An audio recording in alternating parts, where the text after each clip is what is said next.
And now, if you would, let me introduce you to my world record lake trout.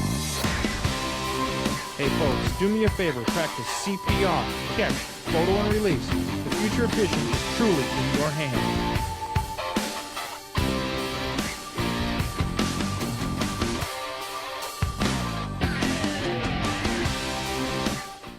Hi everybody, you're going to contact us on the show tonight. You can interact for sure. You can do it on our Facebook page. We're going to be following it tonight as we go through our guest and some of the special things that we have happening tonight.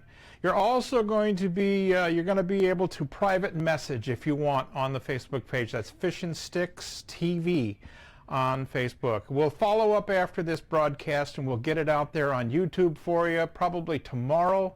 But in the meantime, I want you guys to kick back and enjoy what we have tonight. We have something really, really, really interesting tonight.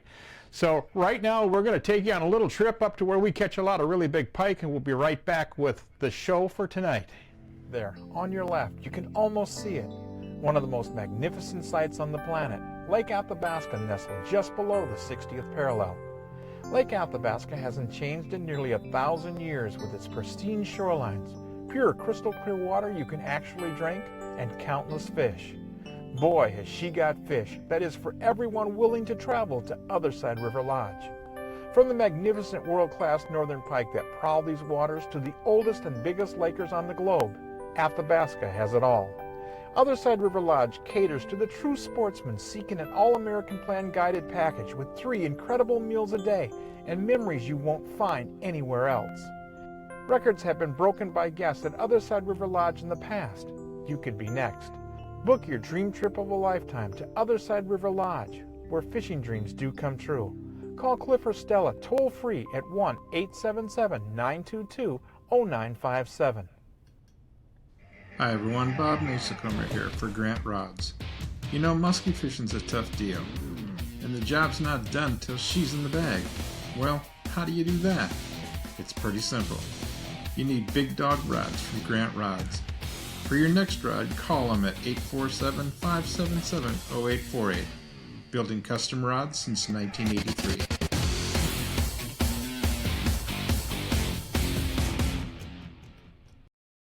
Most of you guys know by now that I'm throwing Grant rods. I've been throwing Grant rods for a long, long time. And that said, there's something I need to make mention tonight if you don't mind. Jim Grant is one of these people who really care about what's going on in the industry, and he's doing a very good job. There's 2 young men I want to make mention tonight if I could. Bear with me. These young men have they just pulled it off, if you will, what most anglers would like to do in a lifetime. They have won the Michigan State Bass Championship. It's a team championship up in Michigan, and these 2 kids have put it together. They've made it happen, and Jim Grant is responsible in part for getting these 2 boys on the water and getting them out there so they can enjoy what's going on. Don't know exactly what their weights were, but when you're pulling it off, number one, you're doing something. And if that wasn't enough, they followed it up a couple of days later, and they pulled off the number 2 win at the FLW Open. It's Gunnar Wilson and Zach Manabak, and they are from Michigan. They represent Heartland, Michigan. These 2 young men are definitely on their way. They've got an interest in the sport, and Jim Grant is doing an awful lot to keep these kids on the water and involved with what's going on, and that is so instrumental. Hey, I got a question for you. Where were you 25 years ago? Yeah, where were you 25 years ago? Do you remember where you were 25 years ago? I can tell you where I was. We were in a studio producing a video that literally was considered the Gone with the Wind of the muskie world. It was Muskies in the Shield, A to Z. And it wasn't simply me putting it together. It was a bunch of effort from a lot of people. Rich Tuomi, Matt Dahl, just a whole bunch of people. Dr. John Schneider. We had my brother Mike. Just a ton of people came in on this production. It took us weeks and weeks and weeks to put this thing together. And you're going to see a piece of it tonight because young and old. We're going to be talking jerkbaits tonight. I'm going to be bringing on Todd Young here in just a bit. But before we do that, and we're going to be talking jerkbaits, but before we do that, I want to take you back 25 years ago.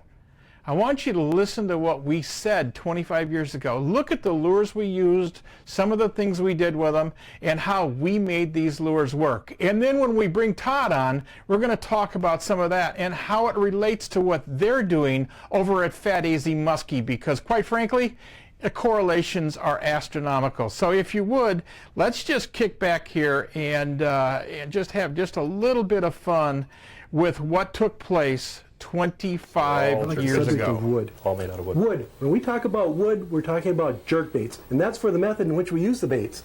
Now there's three common types of jerk baits that we're going to talk about today. And the first is a swing type action, and we're going to use the Fidelis Reef Hog as an example. It comes in two versions. You have the smaller version, which is a more erratic. You can run it high through the water column with lots of breaks, lots of jerks. Works well over cabbage beds. Yeah. Again, the important thing here is it's a fast action bait. And then the bigger one, which I like to tend to work it a little bit slower. And the importance with all of our jerk baits is the fisherman gives the bait the action. How you work that rod tip is going to depend upon how you want that bait to behave. With the big reef hog, if you twitch it, so you just give small little jerks with the rod tip, what'll happen, the bait will jerk to the left and jerk to the right, but with those small twitches, it'll stay high in the water column. It'll go maybe 4 or 5 inches below the surface. If you twitch and then pause, it'll lay like that and then twitch, and you can get it to swim real nice. If you want it to dive, you give more of a stroke. You know, you pull your rod tip maybe 3 feet, you stroke it, and then it dives down. You can get these baits with the reef hogs with that stroking action to run maybe 10, 12, 13 feet down. You can work the edges of reefs really nice this way. They work real good next to the weed beds. Absolutely. The second style of jerk bait is a diving jerk bait. This happens to be common, everyday, ordinary black suic. Favorite bait. This bait works by diving. With short twitches of the rod tip, the bait goes down and gives you a down and up motion. And with a long sweep of your rod tip, this jerk bait can then swing off and pause before you start twitching it again. Yeah, the big distinction here is this is a straight line bait, whereas the swing goes left-right. You're right. Suics come in two basic sizes, the standard 9-inch and then the bigger 10-inch.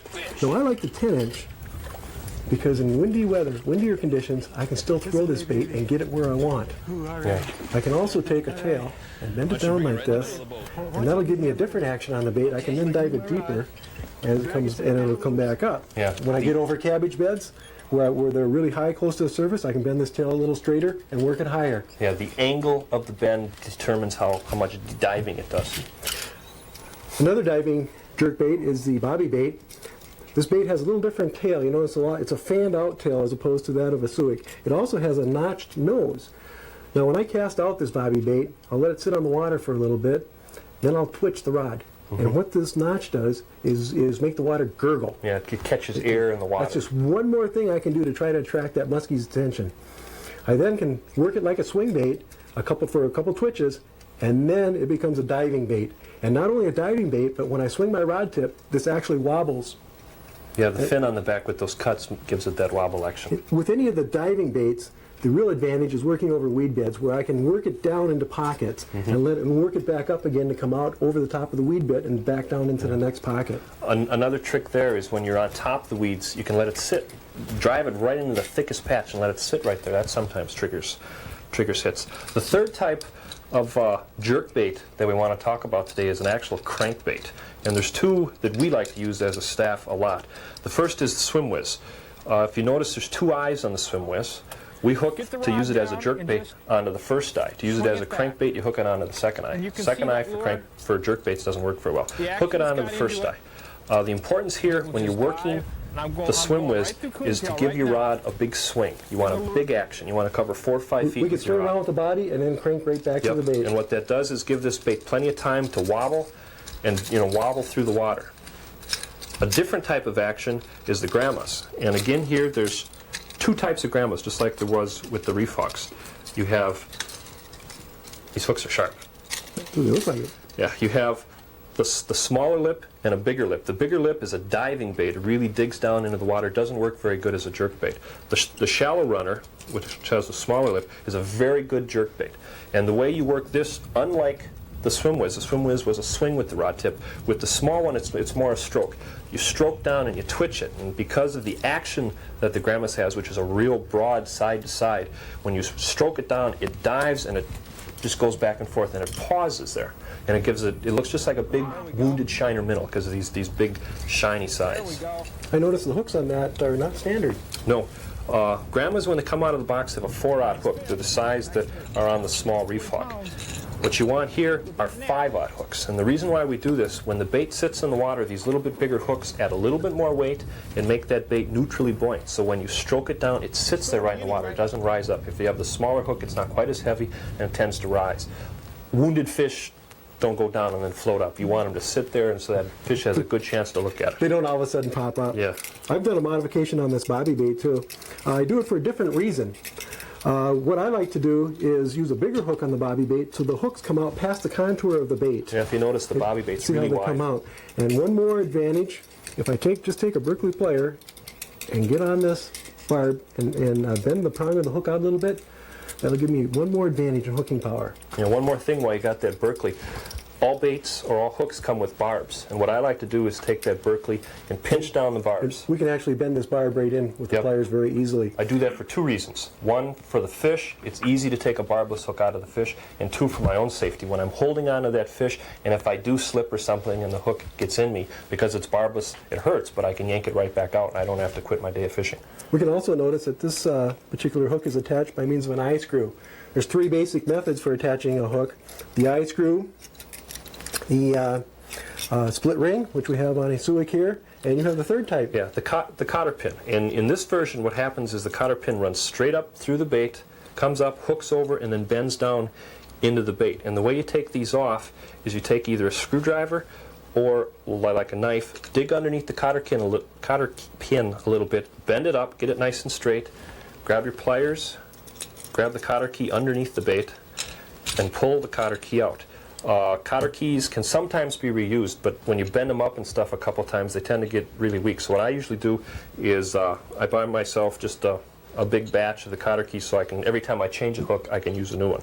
And again, you just push the cotter key back up through, and when you do that, the hook has 2 ways it can ride. It can ride like this, which is the wrong way. We don't want your hook sticking into the bait. So what you do is you spin the hook around, so when it folds up, the hooks are on either side of the bait. And then all you do is take your cutter, snip off the top, because the cotter key comes blunt. You want it to have a sharp edge. You snip off the top, and then take your pliers, bend it, and then stick it right back down in the wood and give it a good crimp, and it'll be in there. And we're just about ready to fish, except for one thing. We just put a new hook on. New hooks. So what we want to do is use our file. A small 6-inch mill-mastered file, where it's really very easily to sharpen a hook. I can take a hook, lay it against the bait like this, come down the side, 2 strokes on this side, 2 strokes on this side. I can then test it with my fingernail. Sure, if it digs in your fingernail, it's a good sharp hook. Let's take a closer look at this bait right here, John. Yeah. See right down here, there's 3 holes that have been drilled in. Lead weights have been epoxied in. I know what this has done? This has given me a Suic that is now less than neutral buoyant. That's a heavier bait. I can get this down to real deep depths. I can get down to 15 feet along a weed bed. In fact, in fall, it becomes advantageous because in the fall, I can really get down and work this bait slow. Slow, and yet slow, but you can still get it deep. That's the key trick there. You've done a couple of modifications to swim whizzes. Yeah, one more thing I want to say about the Suic before we stop. With the extra weight, when you're working those real windy shorelines, with the extra weight, you can use a Suic in those windy spots, whereas sometimes if you don't have the weight, you throw a Suic and it's too hard to work into the wind. So the weighted one is special that way. I hear a rattle in that swim Yeah, whiz. with swim whizzes, you can do a couple things. What we like to do is drill a small hole in, take a tapering screw, and screw it in, and then screw it back out, and you can modify it in 2 ways. In this one, we put little steel balls inside, little steel shot, and as you can tell, it has a nice hearty rattle. What you do is then you screw the screw back in and epoxy it so it stays shut and it doesn't leak. The other version is the same trick. You drill a hole, but instead of putting steel shot, you put like some oil of some sort, just plain old everyday vegetable cooking oil, and then again screw it in, epoxy it, and what this does is make the bait a little heavier. Again, you're going for neutral buoyancy. You want that bait so when you stroke it down, when you swim it down, it sits there and is neutrally buoyant right in the water.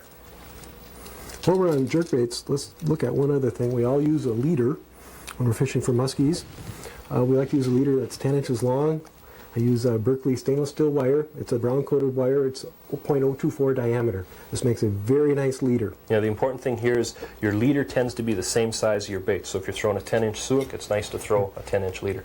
I usually make my leaders the standard 10 inches. I can pre-make them all, and they're very easy to get out of my little tube.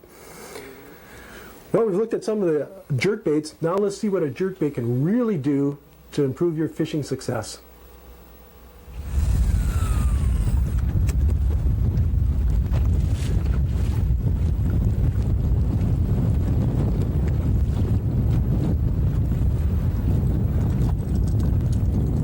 There it is again. I got him. Oh yes. We're into a big fish.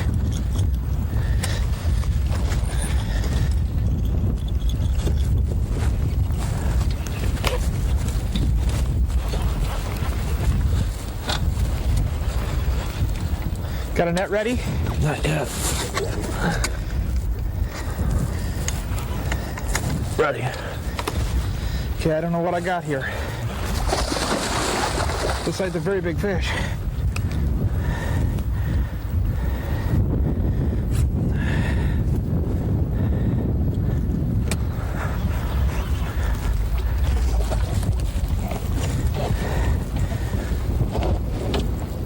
Up there. Holy moly, Rocky. Let me get over here. We gotta go out a little bit. We gotta, another super fish. Okay, let me kick this thing in 24 high. We need to get out so we can drift out here. She's okay in the net, just like she is. Another super fish. That fish pulled really hard. I mean, really hard. It felt like my reel was loose and everything, but it wasn't. Unbelievable, Bob.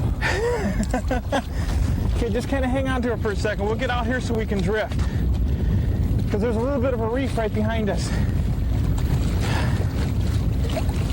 All right, man.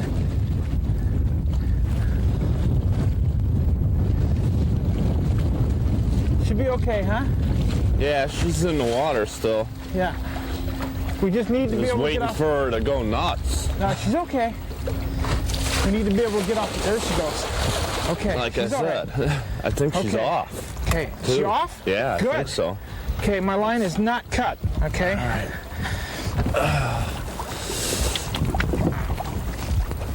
She's close to off. Yeah, real close. She wasn't going nuts. The summer sun never sets upon the Alaskan pike of the Unoko, in the heart of breathtaking Alaska.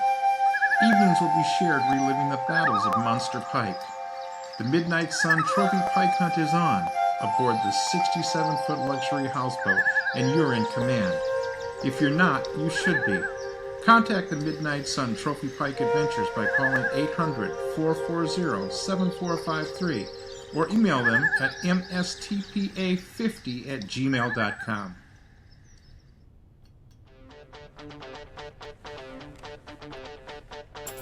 Oh, look at that. Oh, big fish. Big fish. This side over here? That is a 50 fish. Folks, you're seeing it right now. My 100th just came in the net at Witch Bay Camp. Holy smokes, Rocky. She ate that thing. Like I said, we're going to have some fun tonight. I'm going to be bringing on Todd Young here in just a second. That video that we just played, shot 25 years ago. Folks, some of those lures are still in the market today. Some of those modifications are still being used today. But today, the lure manufacturers that are making lures, they're incorporating those types of modifications in the actual lure you buy off the shelf. That's the difference between then and now.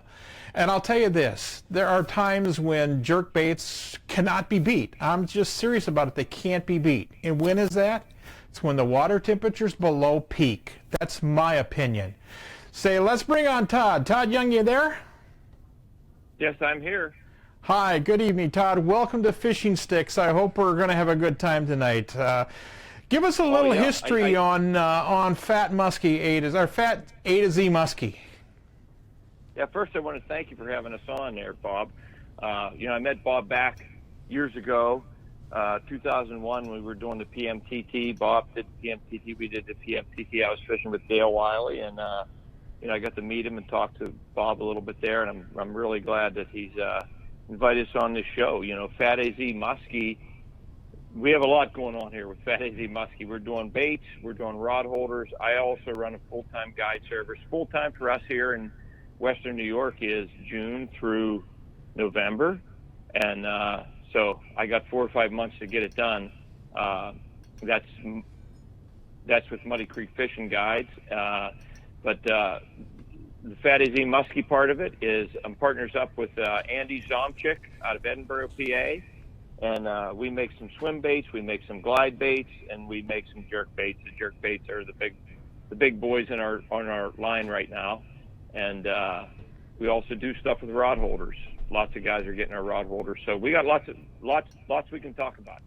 Well, we're going to talk about all of it, that's for sure. You provided us with a video, Todd, on some of your lures. And what I liked about you guys' lures to start with was the finish on the lures. If you go back to look at the lures that we used 25 years ago, they didn't have the fit and finish, if you will, of today's lures. No. And the consumer didn't expect it, okay? They really didn't. But what you make today is crazy. Folks, this is what I'm talking about right here. This is what I'm talking about. This is the lure I'm talking about. I made a big mistake last week when I said Brett Alexander sent me a lure, and I'm so apologetic. Brett and Wade Alexanders are both friends of mine, and I simply confused the two names. Wade Alexander, who is a guide up on the Midnight Sun, sent me that lure I just had in my hand, and that's one of Todd and Andy's premier lures, if you will. Let's start out, what do you say, with, let me get a backdrop on this 6-inch version first, Todd. Go ahead. Yeah, the jerk bait model, you mean, Bob?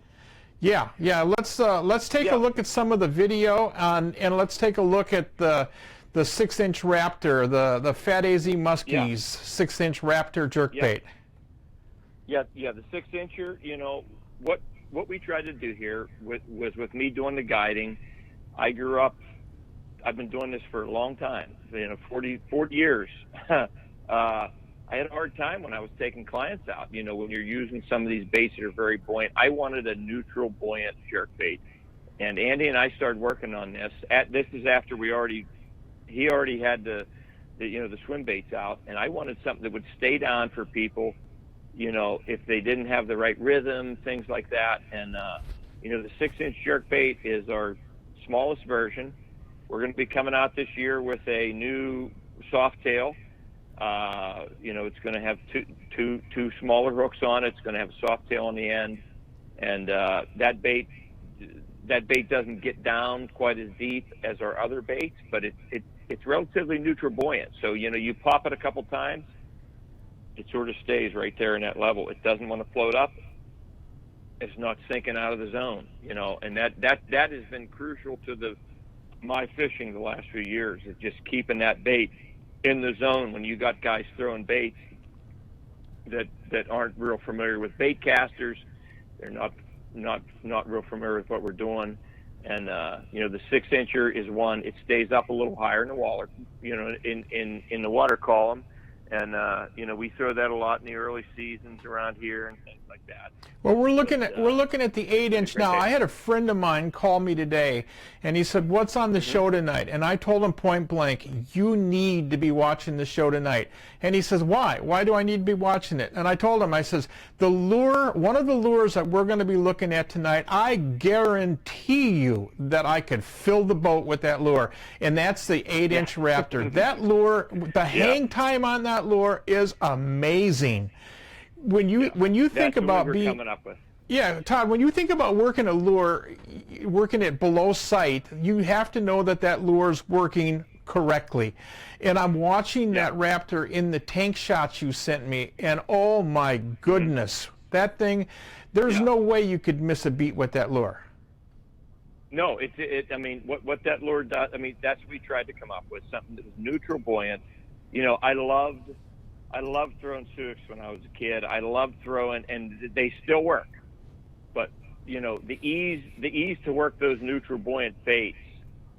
I mean, I can't say enough about it. I know that that's our bait, and it's hard not to come up with a commercial here. But you know, I've had 70-year-old ladies throwing that bait. They pulled a couple times, it pauses. You can take their time. They can do what they want, and those fish just smack that bait on that pause. And it stays in the zone. It doesn't float out of the way. You know, it doesn't float up to the top, or it doesn't sink. And that's the big thing about our bait, that Raptor. You know, that comes in it comes in a straight version and a soft tail version. Normally, the soft tail version runs a little bit higher. You know, typically when I'm running a weed edge, the person that's like in the weeds on that growth, have them throwing the one that has the soft tail, and the people fishing the deeper side have the one that does not have the soft tail. And I mean, it's easy to get that thing down 5 feet real quick, and it'll just pause there. There's another lure in your group. It's the Stinger glide bait. Oh my goodness! Stinger. Could you pull that thing off of reefs or what? Yeah, I mean, yeah, the Stinger's just another bait that we make. I was playing. It was really calm today. Those glide baits work really good. Nice calm water, you know, because it takes some time to use them. It's a slowdown for me. I'm a jerkbait guy. I like ripping those things through the weeds and fast action. And today we had, you know, 85-degree water, not air, water temps, 85-degree air temps, dead flat, calm, sunny. It's pulling it through the weeds. I was playing with one of those Stinger glide baits, and I got a 27-inch walleye come up and grab it. Yeah. That's a nice bonus. Yeah, in a walleye color. Yeah, he was eating his kin, but yeah, I mean, but the gliders is popular with some of the guys out there. You know, it works well. It's a slow-moving bait for me, but some guys like fishing that way. Well, we take it, you know, the years and years and years I spent on the water, and again, I said it earlier, one of the things I do is take out a jerkbait when I got a super cold front on top of me, because like you just said, what I have a tendency to do is work slow. I want to cover the water more thoroughly. I want to literally probe a fish. I got a negative fish. Now, you were talking earlier about the water temps being in the ultra low 60s. Those fish are hibernating still. So when you take something like your glide bait or like the Raptor and work that lure slow down those lines, it's nuts. Yeah, the Raptor on the pause. I mean, I don't know how many times I've reached in my pocket to grab my remote for my trolling motor when I'm with clients or friends, and that bait is just down there, sitting there, dead sticking, sitting in the spot, and I have my hand on my remote, and a fish nails that bait. That there's not a lot of jerkbaits out there to do that. At least I haven't been able to find them. You know. What are your lures made of, Todd? Yeah, we make our lures out of a resin. I mean, I grew up making lures, and I worked with Dale Wiley. I used to use a lot of Ed Ladiano's lures, if anybody knows who that is. It's an old-time lure maker from Elwood City, you know, and they're all made out of wood. And, you know, every piece of wood is different. You can add X amount of weight to that bait, and it's never the same. We make our lures out of resin.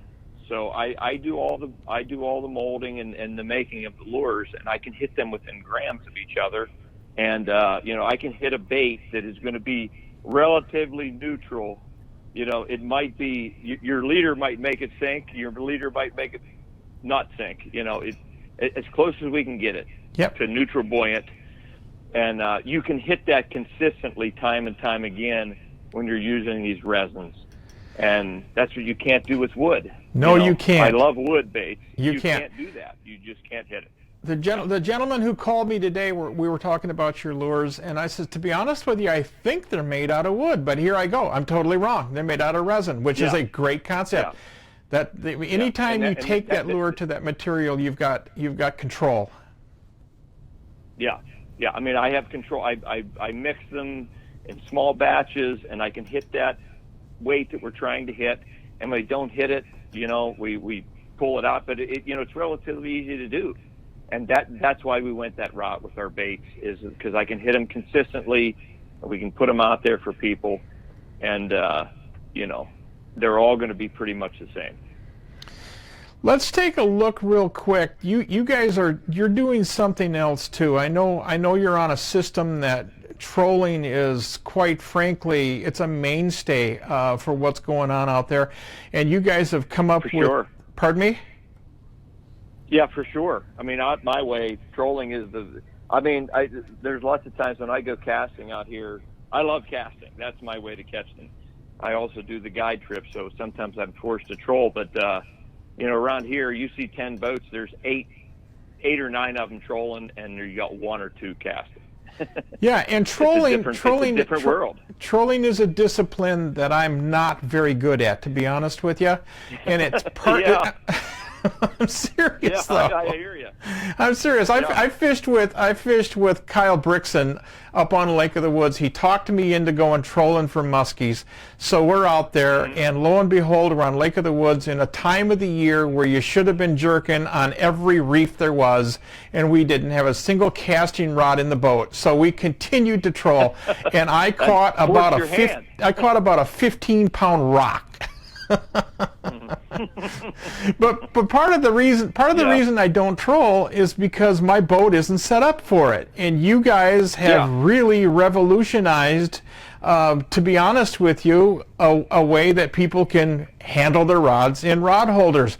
Give me a little background on, before we look at this video clip, give me a little background on the engineering, the concept. Where did it all come from? Yeah, I mean, I always wanted to be able to tip the rod up and down. You know, I just grew up doing that, and you know, we had them rail mounted on our boat on a rail, and we would just tighten that rail just tight enough that it would stay steady. But I could still tip that rod. You know, you can let the rod out, you can put your down rod out. If I see structure coming up, I can grab the handle and tip it up. Now, in doing that, all that stuff that was hooked on the rail was always on the boat, so it was on there. So now the whole time you're casting and everything, all this stuff's on. So, you know, Andy is the brains behind our unit. Andy is. Andy's the brains behind. Andy's the brains behind the manufacturing. We'll put it that way. I tell him what I want, he brings it up, and he makes the stuff. You know, so I was like, you know, when these new track systems came out, you can mount this track on your boat, and I can strip this thing down. It takes me 2 minutes. Now we're casting, and there's not all these rails on the side of my boat and things like that. You know, so he came up with this deal. You know, we have a rod holder that you know, tippable. That's the big thing with our rod holders. You know, you stick it out instead of having a fixed position rod holder in the down rod position where you got to reach out over the side of the boat to get back into the clamp. We use a down east rod holder. They've been around for like 50 years or more, and you know, we buy those from the guy. But we have a very solid mount. Some people have had some problems with some of that stuff breaking, and you know, we put it in there, and you're able to tip these things up and down on the fly. If you're structure fishing, it's unbelievable, and we have lots of great guys using our stuff. I mean, with Greg Thomas, Tony Grant, Pete Mena, Jason Hammernick. I can't even name everybody that's using our type of rod holders. Let's take a look at the video you sent me. It is quite fascinating, to be perfectly honest with you, the way you guys describe what these things do and the value they bring to the boat. A rail mount version for the guys. Here we are. It looks like we're in your shop. We're going to audio track with this, so we'll let it ride. Okay. You know, that's fine. So we came out with this today due to enough requests from various customers, and this is what we've come up with. It's still tippable. Tension is adjustable there. With that bolt, you can make it tighter or looser. You have all of your angle options. No problem there. Should you choose which way you want the rod.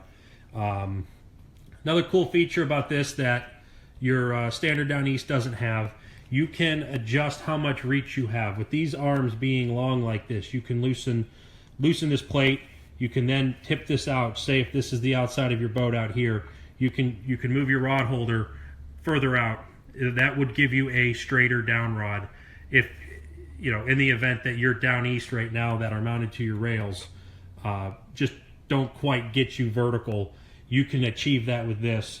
It's going to use the same Allen wrench that you use right there to adjust tension.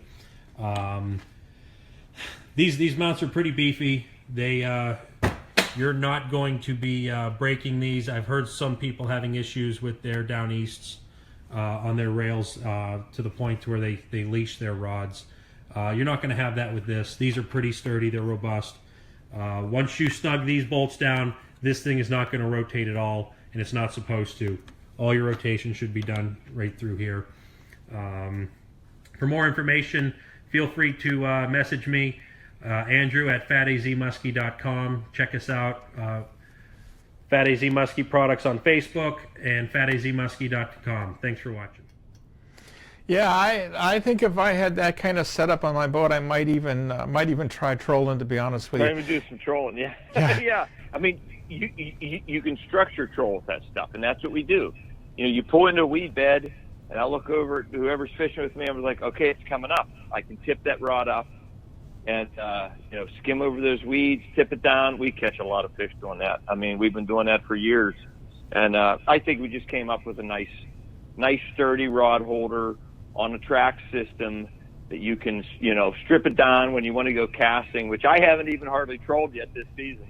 We're casting right now, but when I do want to mix it in and out, I mean, you can strip it down. There's nothing for the net to get hung on, nothing for guys to do, you know, to get hung up on, stuff like that. And it's a nice system. Guys like them. It really is. I'm very impressed with it.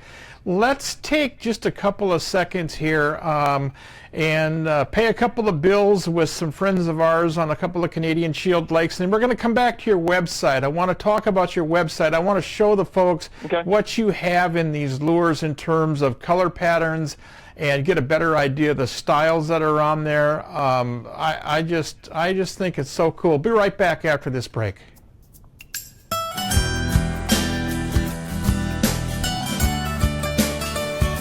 Doing okay, Bob? Oh, hold tight. Hi everyone, Bob Mehsikomer here. You know, I've got a place, a very, very special place in my heart. It's Osborne Bay. It's been excellent. Randy did a great job, the guiding service. Randy started taking us out when I was 10, and we've been catching big muskies ever since. The accommodations here are fantastic. Check out Century Lodge on Osborne Bay. Come on, bring her back. Hi everyone, Bob Mehsikomer here for Grant Rods. You know, musky fishing's a tough deal, and the job's not done till she's in the bag. Well, how do you do that? It's pretty simple. You need big dog rods from Grant Rods. For your next rod, call them at 847-577-0848. Building custom rods since 1983.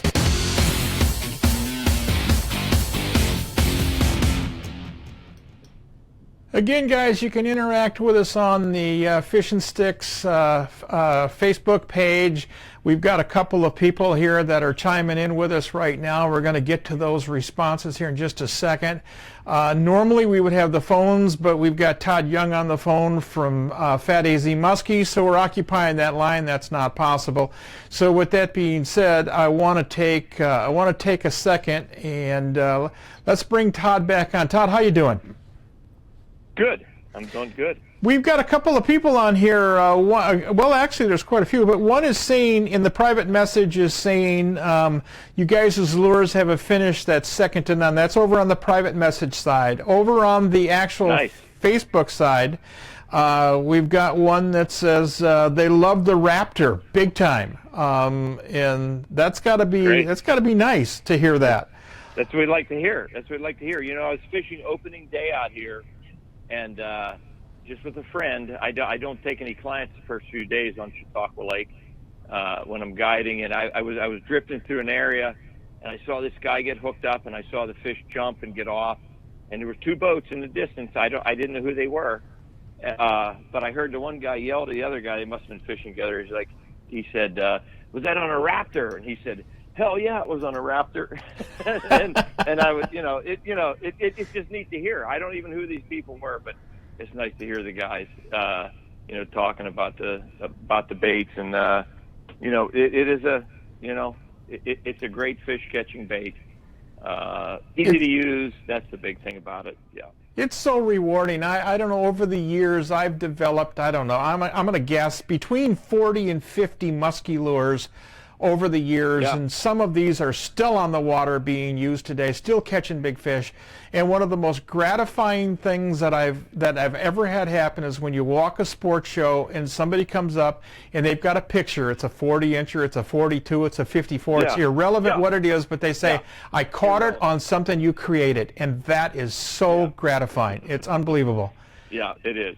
It is. We've got a couple. Go ahead. That's what makes lure makers go. Yeah. That's what makes lure makers go. You know, that's what keeps your drive going.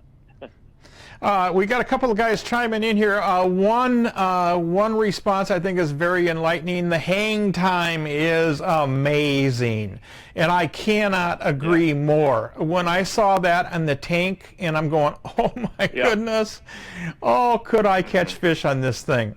Oh, big time. Oh man. And Kyle Brixton's also on with us. He's just indicated he's on with us tonight listening to the show. Kyle is the person who tried to introduce me to muskie trolling, and as Kyle will tell you, I'm not the greatest candidate when it comes to trolling for muskies. I'm just not. But one of these days I'll pull out that footage with that rock. You will get You got a rock. Oh, yeah. You'll get a chuckle out of two experienced muskie fishermen fighting this thing, because it would it would roll back down, so it felt like a fish going thunk, thunk, thunk. And we're fighting on this thing, and I says, Kyle, this can't be a fish. And he goes, yes, guys, it's a world record. It's a world record. So as we fought it. Kyle goes, I think you got a rock. And I pulled up a rock. It was the size of a bowling ball. Yeah, when you're trolling, you can catch odd things. I've caught the hood of motors before. I've caught window frames. You never know what you're going to catch when you're trolling. Absolutely. I've got your website up. Let's take a look real quick, because we didn't talk much about it during the actual video piece of it, but I like the sloppy swimmer that you have as well. That you've only got the swim baits, Yeah, you've only got a couple of colors, it looks like. Fire Tiger and white. Is there more than that? Oh yeah, there's more than that. When we get them painted, and we throw them up on the website as we have them painted. We try to keep that interactive. We make a walleye color. We make a bunch of other colors. Those baits come in a 6, 8, 6 inch, 8 inch, and 10 inch, which are 4 ounce, 6 ounce, and 12 ounce. And if you're a young man and you like throwing those big baits, that 12 ouncer that's 10 inches long and that paddle tail, go ahead, go for it, man. That's a good workout. So you can take these things and pull them off a coontail, milfoil, cabbage, off of rock edges. I mean, you can pull them off just about anything you want. Yeah. I use them like a jerk bait. I let that thing settle down. We jig with them. Sometimes when I got older guys in my boat, I'll have them just jig off the back horn of the boat, and I'll tell you what, those guys catch as many fish as anybody else, jigging with that bait. I mean, it's just, it's like a big sassy shad. I'm gonna have to believe too that you probably catch a few big walleyes on it as well. Yeah, we catch some big walleyes on those too. Yeah, for sure. I mean, it's a nice, easy to use bait. It's got a great roll to it. I don't know if there's been any video feed of it, but I mean, that thing rolls around like crazy. That's what got Andy into the lure making. That's how I met Andy. That's how we became Fat AZ Muskie Products. I ran into a local guy that was making a rubber bait, and I knew I needed something to do with my clients and things, and ran into him, took one out. We got one on like the third cast we threw in the lake. I was like, yeah, this thing will work. And we use them all the time. There's a lot of guys that are addicted to those baits. Well, Go ahead, I'm sorry. It's a rubber bait, it's a rubber bait. The guys, they're like disposable musky lures. It's great. They only take so many fish. Well, something that's perishable has to be replaced. It's called a moneymaker. Right. I mean, I give those guys, the guys who made the Bulldog. I mean, what a great lure. I mean, how many fish have been caught on that stuff since it's been made? I have Wiley lures I've been using for 30 years, and they still catch fish. But that rubber stuff, it does work, and it catches fish, and it's disposable. You can only get so many till it's gone. You got to get some new ones and new colors, right? Oh, absolutely, no question about it. Speaking of colors, I've got your Raptor chart up now. We're looking at small portions of it. I'm going to manipulate this so we can see what's going on here.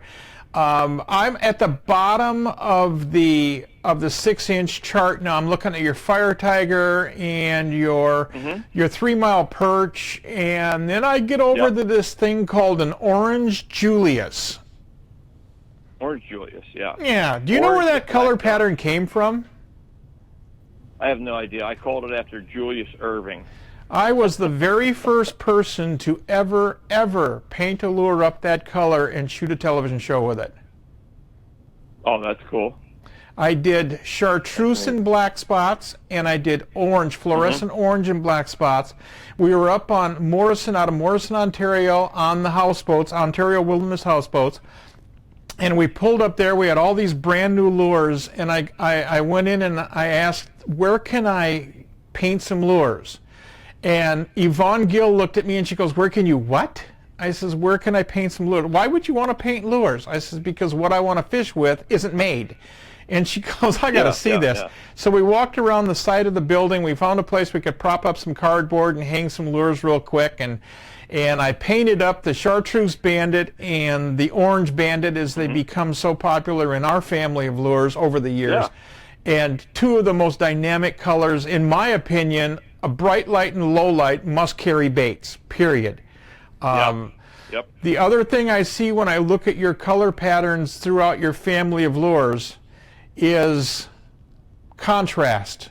The center of your color pattern chart gives us perch and the dirt perch and the chartreuse perch and the orange perch and the mud puppy. All of these have got contrast built into the color patterns.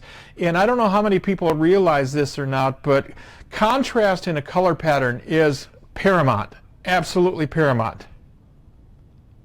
Yeah, I definitely agree with that. You just want that contrast. I think those fish pick up that. We don't even know if these fish how much these fish can even see the color, but they can definitely pick up those contrasts. That's my feeling. I do too. I totally agree with you. You've also also got your Clearwater patterns, your open lake patterns too. You've got your golden shiners, golden Rapala, silver shiner. You've got all those color patterns covered in the 6-inch family. Are you doing the same thing down in the 8-inch? Oh yeah. The 6, the 8, the 10, they all come in the same colors. It's just a matter. We're a small business. I make them. I get them to Andy. He does the painting. That's our partnership in the deal. And sometimes there's some available, some not. But we try to keep up with everything. We pretty much do all of them in all the colors. It looks to me, based on your website, your price point on your 6-inch is hovering right there at about $18. Is that still correct? Mm-hmm. I believe so. I think it's 18 or 20. The 8-inchers are. Oh, you're hitting me with something here. I think they're 28. The 10-inchers might be maybe 35, something like that. Well, yeah. When you get into 10-inch, the whole world changes. That's a pretty dynamic change. Yeah, I mean, there's a lot of bulk there. There's a lot of stuff going into those lures, and then the swim baits. They should be priced accordingly on the site, and we have fun with it. It's so neat. Just like you said, it's so cool to hear people catching fish. We get pictures all the time, and guys all over the country catching fish on them. But we're not a big company, and we don't have a lot of people using the stuff. But the guys that use it love it, so you got to run with it. Well, I'd like to help you get more users out there, and I want to try that. I want to try the Stinger glide bait. I kid you not. The way that thing cants itself back and forth, so rhythmic and so controlled. I come back from, you know, we showed you the early piece of our jerkbaits in the old days, 25 years ago, and reef hog was one of my go-to baits. And Mike McCullen and I used to talk in those days, still do today, but I would tell Mike, when you build my lures for me, I want them built a specific way. And he to this day says I could catch more fish if I weren't worried about everything being so absolutely symmetrical. But I like that. I like that predictable side to side, you know, and he could do it. They could build them. They could build them where you could, you know, every one of them run perfect. When I say perfect, I mean the way I want them to run. We had people catch fish on every kind of reef hog you could imagine. Fact is, Kurt Fenton last week on last week's show, you saw a 57.5 on a reef hog, on a 9-inch reef hog. So they're killer baits.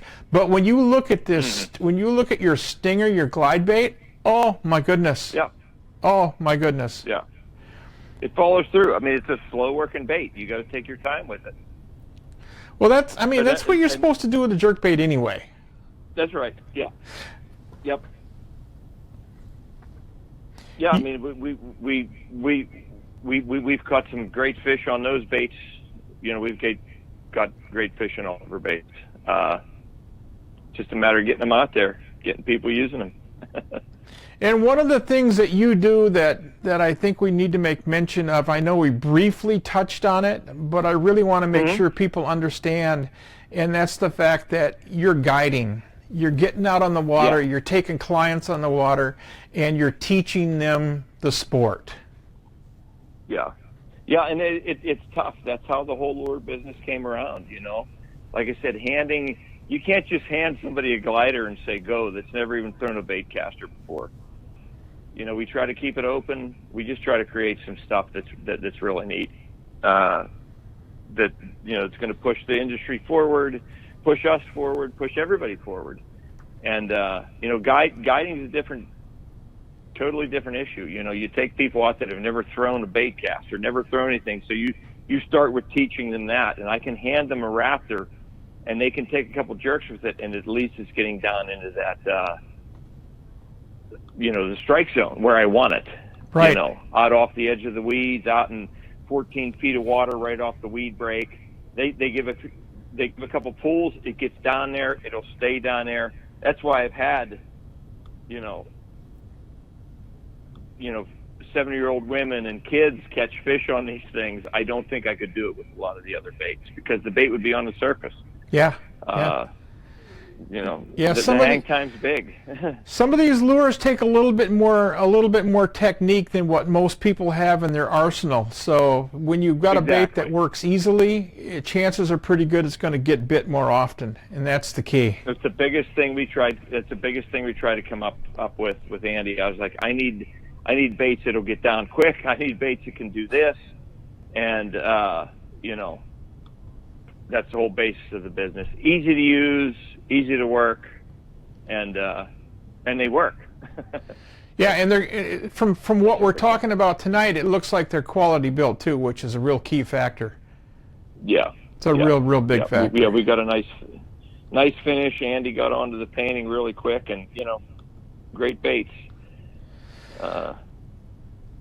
I'm on your website right now. I'm actually, I lost it. I'm actually looking for your, here we go.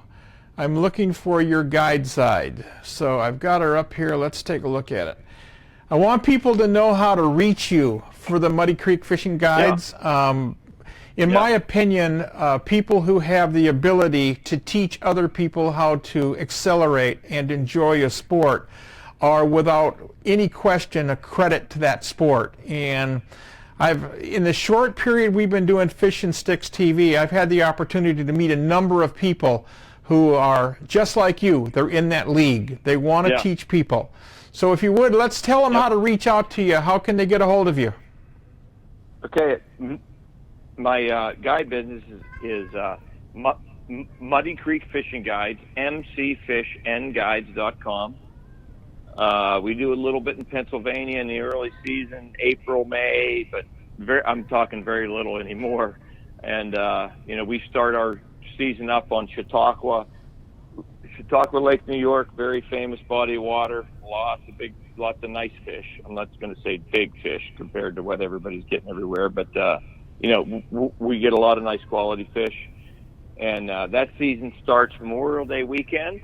Last Saturday in May is when it starts, and then it runs through end of November. We fish through about the second week in November, and we've been doing it for many years now.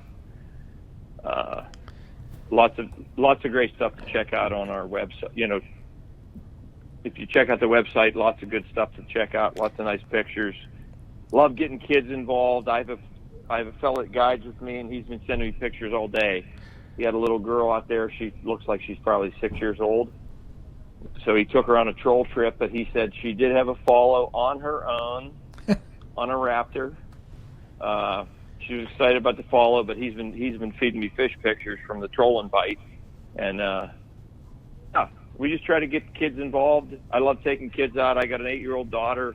She got a great 50-some incher last year, and we try to get everybody involved. These are awesome. They're awesome.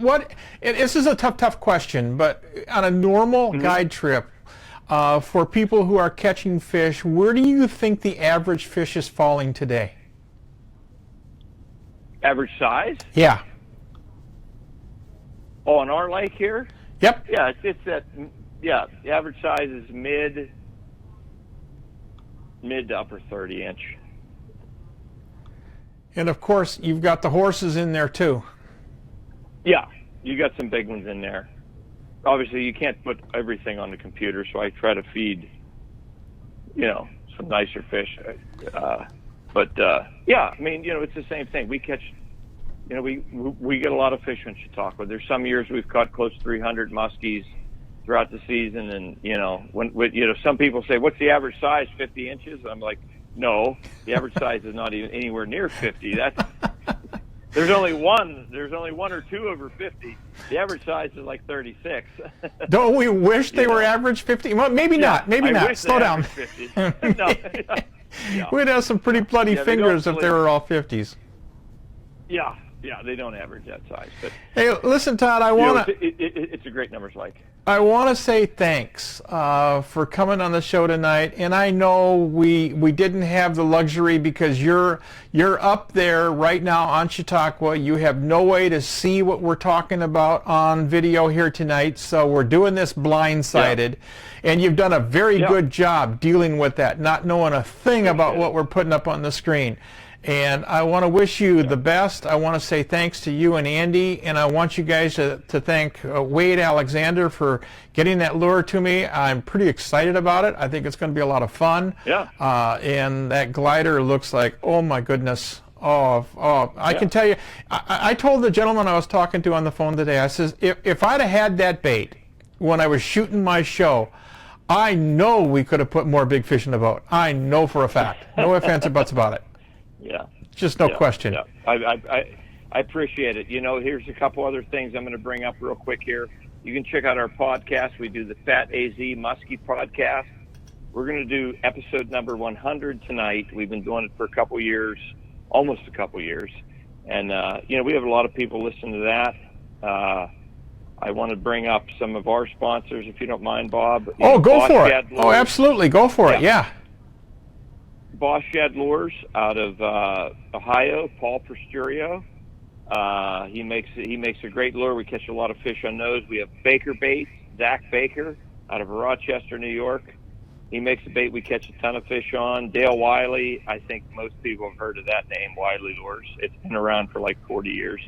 Dale's been a sponsor, but check out our podcast. It's the Fat AZ Muskie podcast, and hopefully we can work with Bob in the future here and keep this thing going. Maybe next year we'll get on again. And I appreciate your time, Bob, and I appreciate everything you've done. Well, I thank you very much, but I only have one question for you. Why are we going to wait till next year? Yeah, we can do it. Yeah, we can do it before then. Absolutely.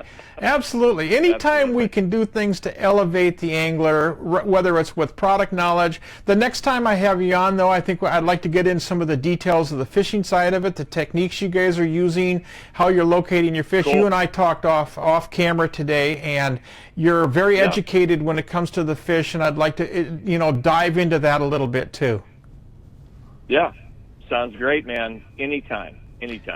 Well, Todd, I want to thank you for being on the show. I wish you guys the best, and good Lord, go catch some big fish for us, would you please? We will. We're going to try. First thing in the morning, I'll be out there trying. All righty, good night. Have a good one. Hey folks, we're going to wrap this thing up tonight. It's a little different show. The whole point of doing Fishing Sticks like we're doing live right now is no two shows are alike. They're not. They're never going to be alike. I've had people over the years ask me to go out and redo Muskies in the Shield A to Z. From the start to the finish. We've got so many more pieces of information and so many more great pieces of video and so much more knowledge and so many more lure manufacturers and rod manufacturers and all of the above that didn't exist 25 years ago when we did Muskies in the Shield. If you want to see us do Muskies in the Shield again, start sending me some emails or do some messaging here on Fishing Sticks Facebook page and warm it up. Make sure I understand just how much you guys want us to put the time and effort in to redo Muskies in the Shield A to Z. We can call it version 2 if you want. With that being said, I want to thank all of our sponsors. I want to thank the people who make our show possible. We got Midnight Sun up in Alaska with giant pike, folks. If you want to go challenge giant pike and you want to do it on a remote river system, the Uinoko River system in Alaska, that's the place to go. If you want to go to a system that can give you an opportunity at absolutely gigantic lake trout, I broke the world record twice on this system on lake trout, and I broke the world record on northern there as well. And that's go see Cliff Blackmore up at Otherside River Lodge in Athabasca, another awesome place. And when it comes down to muskies, folks, Central Ontario, we've got Witch Bay camps nestled on the east side of Lake of the Woods, giving you exposure to one of the greatest bodies of water on the planet. You can fish top to bottom. You can fish 100 miles of that water. Oh, it's amazing. And if you don't have that big giant boat that could get up there and run on that rough water if it turns rough on you, then check out Century Lodge. They're up on Osborne Bay of Eagle Lake, and they will also give you a great experience. You can fish a big water in small style if you want with giant fish. And if you're going to do it, catch those fish on my favorite rod. Get a hold of Jim Grant. Get a hold of Jim Grant rods. Put them in your boat and start catching big fish. With that being said, I'm Bob Mehsikomer for Fishing Sticks. I want to wish everybody a great evening, and thanks for letting us intrude into your living room, into your office, or wherever you're watching us tonight, maybe on your carry device going into the restaurant, or maybe you're gassing up your vehicle with your boat headed to the lake. Regardless of where it is, thanks for taking the time to watch us. We want to thank you. We'll see you next week for more Fishing Sticks, folks. It is what it is. It's the way we're going forward in this sport. I have nothing else to say except God bless. Go kick a little tail.